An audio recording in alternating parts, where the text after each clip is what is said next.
Okay. We are slowly and very gently starting to move things along forward. So I'm guessing we have the ending of this current arc that has just ended. So we're going to talk about this. So, Centuria, chapter, I think it's 30. I think it's chapter 30. I think so. I think it's chapter 30. Centuria 30. Yes, so we got another transitional chapter from moving on from like the last arc towards the future of this manga.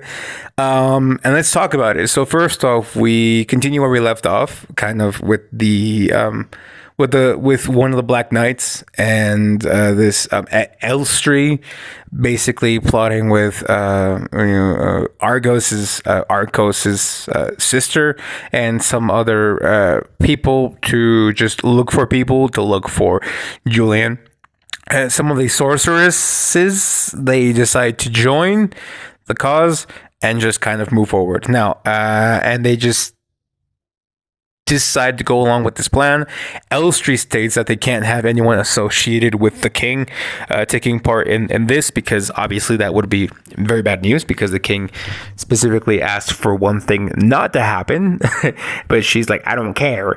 So yeah, so they obviously need to hire, I guess, people with abilities, sorcerers, I guess, and to just hunt down Julian. Basically, we're going to have people going after, like, this is very interesting. We're gonna have a type of plot where Julian is gonna have to like look over his shoulder, because he's not gonna be able to trust anyone, because anyone at any town could potentially know who he is and try to hunt him down.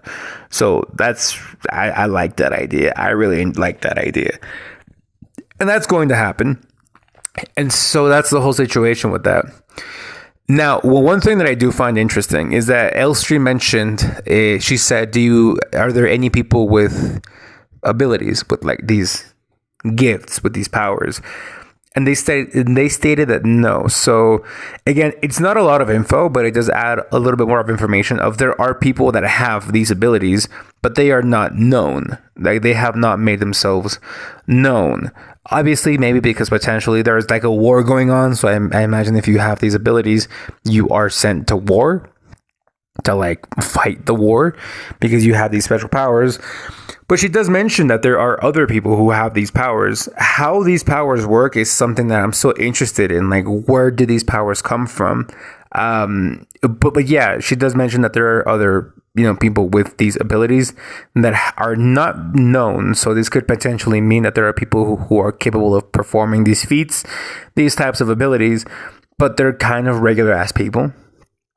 So they're not like special people or something. So that's really interesting.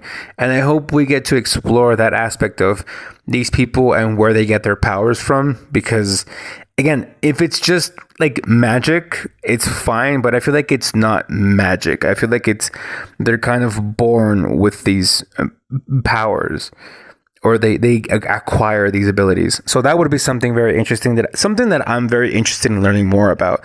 Because I really kind of hope that this manga has this type of vibe of, like, these are abilities, magical abilities that are acquired through kind of like a type of curse. That would be pretty dope. That would be pretty cool. But again, we still have to like wait and see if that's the case. So yeah, and that's kind of that scenario. And Julian ends up leaving with, I forget her name, I'm very sorry, with Engvall's adoptive daughter, and they both leave and take Diana, and they want to go to the border. Now, this manga is giving me huge vibes of it wants to be a long series, and I hope that it does, because there are people in the comments mentioning that there's going to be like a change in main character, and I think so as well. I think we're going to, because I thought that we were going to have a time skip, but now with these new chapters, I don't think that we're going to have a time skip, and instead we're going to have Julian being the protagonist of protecting Diana and getting her to the border. And I feel like we're going to have a pretty good, decent amount of chapters of Julian fighting his way to the border and then getting Diana to safety to cross the border. And I want to think that part 2 of the manga will be of Diana growing up and being the protagonist. So I have very big vibes of, yes, this manga is going to have more than one protagonist. So I think main character, at least. I think for now it's going to be Julian, and in the future it'll potentially be Diana. So yes, please support this manga so we can continue getting more, because this manga really feels like it wants to go that extra mile, that like extra length, to have Julian be protagonist for now and have a part 2 where Diana is protagonist, because I really don't think that this story is going to involve Julian further than a type of prologue. I'm pretty sure this story will end up being Diana's story, and Julian is just the protagonist of the prologue, and she's going to be the protagonist of the rest of the series.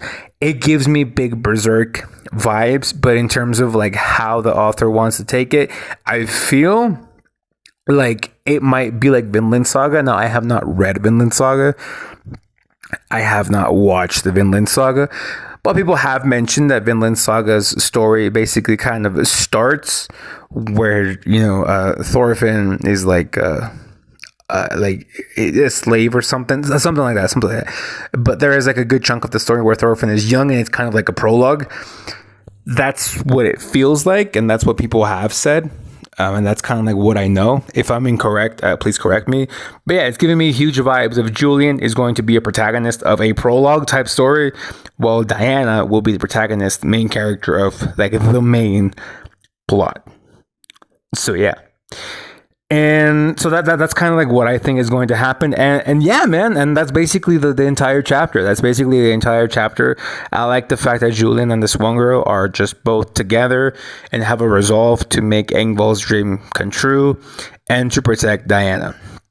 I really like this manga. I'm really looking forward to this manga every single week. It's I'm not going to say cozy, but it's very fresh.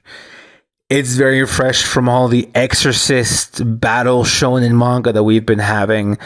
I'm really liking the breath of fresh air with, for example, Kagurabachi, which is kind of like this mafia type of thing. I like the whole situation with like Night Like Hounds, which is like a mafia mob with vampire type of thing. I like this whole situation with like Hero Organization, which is basically just mechs. I love Centuria's dark fantasy type setting. It's very fantastic, very refreshing. Ichi the Witch, I have not read that much. I've only read like the first 3 chapters, and yeah, it has like magic sorcery type thing. So yeah, I'm really enjoying like the freshness in these manga basically. And yeah, I really wish that Red Hood could have continued, because it was pretty fresh at the time, but that was not possible. But yeah, please support this manga so we can get the full story. And yeah, thank you guys for watching. What do you think? And I will see you all next time. So, bye-bye.